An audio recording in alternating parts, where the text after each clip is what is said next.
What's up, everybody? Welcome back to Pens and Tea. My name is Carrie, and today we're going to be talking about a Higgins and Burke chai tea and the Parker Premier fountain pen. So the Higgins and Burke chai tea that I had, I was just given one bag, so I don't have it with me, but I will superimpose a photo here that you can see it. It was okay. It was very cinnamon-led. So I like chai teas that are really complex, where you can really taste like the cardamom, the cinnamon, of course. Like I like it when you can really go through and you can kind of pick out those flavors as they work as a whole. So I like really, I like chai teas with depth to them. This one was okay. To me, and I don't know the price of it, so I can't speak to that. But to me, it felt like a very cheap tea. It didn't taste like, someone really put a lot of work in behind it. But that said, if you really enjoy heavy cinnamon present tea, then you might actually really like this one because it's much, much lighter on all the other elements of what traditionally makes up a chai tea. So it wasn't by any means bad. It wasn't undrinkable. I finished it. And if somebody offered it to me, if I was over at a friend's house, I probably wouldn't say no. But it would not be something that I would purchase. So I'm definitely glad I tried it. Just wasn't particularly a favorite of mine. So, yeah, Higgins and Burke, it needs a little bit of work. And no, I did not try and rhyme there. But the pen that I have chosen for today is the Parker Premier fountain pen. So this one is the one that's all black with rhodium trim. There are loads and loads and loads and loads and loads and loads and loads of other types of finishes you can get with this. The reason why I chose to go with this was because I found it on Amazon.ca. It was on for $150 Canadian. So Americans, it's even significantly less, which is unheard of for this pen. These pens are usually pricey, usually several $100s. So I couldn't pass it up. Would I prefer to potentially get a different finish? Probably. I love the black on rhodium finishing, but I do have several of them, so I probably would have preferred to get a different one. But, nonetheless, here it is.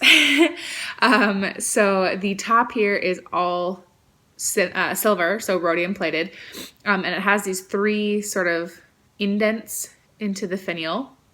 And then you come down to the clip, which is the Parker Arrow. I love this clip. I really, really like it. It's a 3D arrow almost. And it has just the perfect amount of tension. I don't know if this is a spring-loaded clip. I don't think so, but it feels pretty close to it. Around the center band here, you have kind of like these indents here into the clip again. But when you come around to the center, just underneath the clip, it says Parker. And then in the very, very back, you won't be able to see it in this shot, but in a closer up you will. In the very back center band, it just says France. So continuing down the pen, it does taper a little bit to the end cap here, which is identical to the finial. One thing I really, really enjoy about this pen is the way that the cap clips onto the pen. So it's not a screw top, it is push, it's a snap cap. So we just kind of pop it up. But just like when you're closing it, it feels so good. Like like butter. Oh man, I love it. It's such a weird thing to get super impressed about, but it feels so good. You can feel the pen sealing. Oh, I love it. Okay, moving on. So you just kind of pull off the cap here. And this is what's going to be a love-hate thing for some people. It is a metal grip.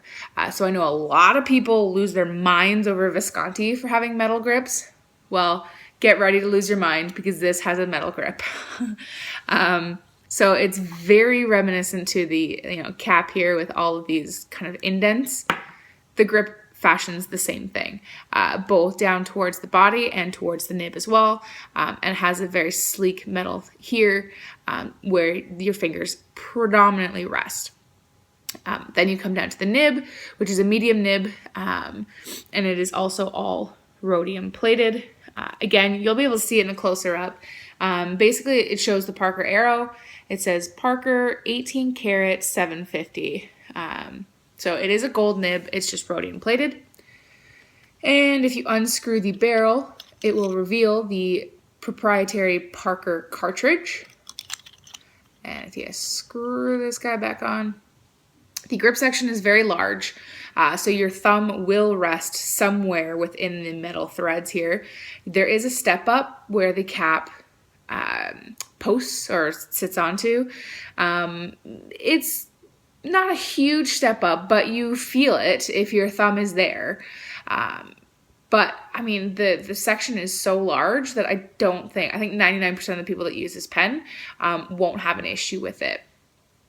These indents that are here, these little lines here, they do help your fingers and your thumb from slipping down towards the nib when you have long writing sessions.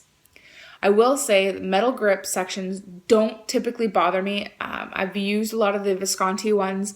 I don't have particularly oily fingers, so I don't find that they slip. But if you do have oily fingers, I would stay away from this pen. It is a relatively slick grip, so I can really see people who have, oilier hands having an issue, gripping this pen. And I don't want you gripping it, like you're trying to write like this, because that's going to affect your handwriting. So if the metal grips that you've used in the past have caused you issues, I would maybe stay away from this because this is a relatively slick grip. But for me, I don't typically have a problem. My fingers do slide a little bit, but nothing like, to the point where they're getting on top of the nib or that I have to constantly readjust my grip. So just be cautious if this is a pen that you're looking into.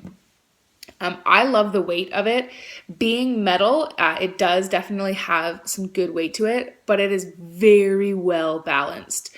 It just sits perfectly. There's really nothing weighting it to one side or the other. If you post it, which it posts very securely just by pushing to post, for me, it becomes extraordinarily back heavy at that point. But as I say in all my videos, I don't ever really post my pens, so I am a little bit more sensitive to back-weighted pens when they become posted. But to me, I like the length of it. I mean, you can see how much, hits over top of my hands, that there's no need to post. So I enjoy it. It is much heavier than the Parker Duofold counterparts. These are all resin pens. They don't have any metal components. So that is going to be a big difference there. As far as height goes, they're pretty darn close. Technically, the Premier is slightly shorter than the Duofold, and the nib is definitely smaller. They write pretty similarly though, but the nib is much smaller. The grip section is much larger, but of course it's metal and this is resin. Both have the same, proprietary Parker cartridge, but yeah. So I really like the weight of this pen. Like I said, I love the way that snaps shut. That is just, oh man, the little things. As far as price point goes, like I said, I found it for $150, so I could not pass this up. That was an amazing, amazing price. Retail pricing is usually several $100s more than that, so definitely could not pass that up. But let me flip the camera around, stop talking, and I'm going to show you how this bad boy can write.